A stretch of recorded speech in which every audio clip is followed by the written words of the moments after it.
ce que nous faisons aujourd'hui, eh bien, ça a des incidences sur nos petits-enfants.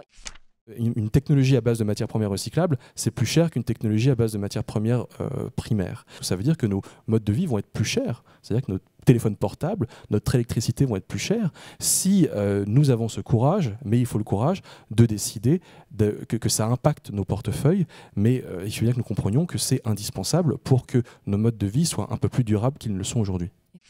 Alors, on interdit les usages uniques.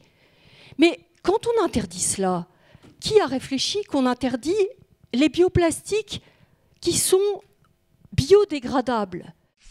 Je vous pose une question, est-ce que vous savez quel est le prix des matières premières qui se trouvent dans votre téléphone portable? Allez, il vaut 500 € en moyenne. Quel est le coût des matières premières qui se trouvent dedans? C'est 3 €. Donc, ce n'est pas 50 €, ce n'est pas 100, ce n'est pas 200, c'est 3 €.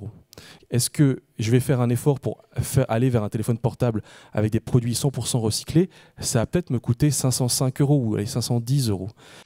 Imaginez la montagne de déchets que vous laissez à la fin de votre vie, que vous représentez. C'est pas du tout la même entre les personnes. C'est pas du tout la même. On peut vraiment agir là-dessus. Et quand ça devient systémique au niveau politique, on peut réduire énormément, certainement. Mais si on croit que par la science et la technique vont nous sauver et que ça va tout régler, on se trompe bien évidemment totalement. Si on pense que par la grâce d'une voiture électrique et d'un panneau solaire, on va sauver la planète, on se trompe radicalement. Et bien évidemment que ça implique ce dilemme restera tel qu'il est, enfin continuera, se perpétuera, tant qu'on n'aura pas envisagé des solutions qui sont non seulement politiques, culturelles, mais en plus qui ne vont pas forcément coûter d'argent.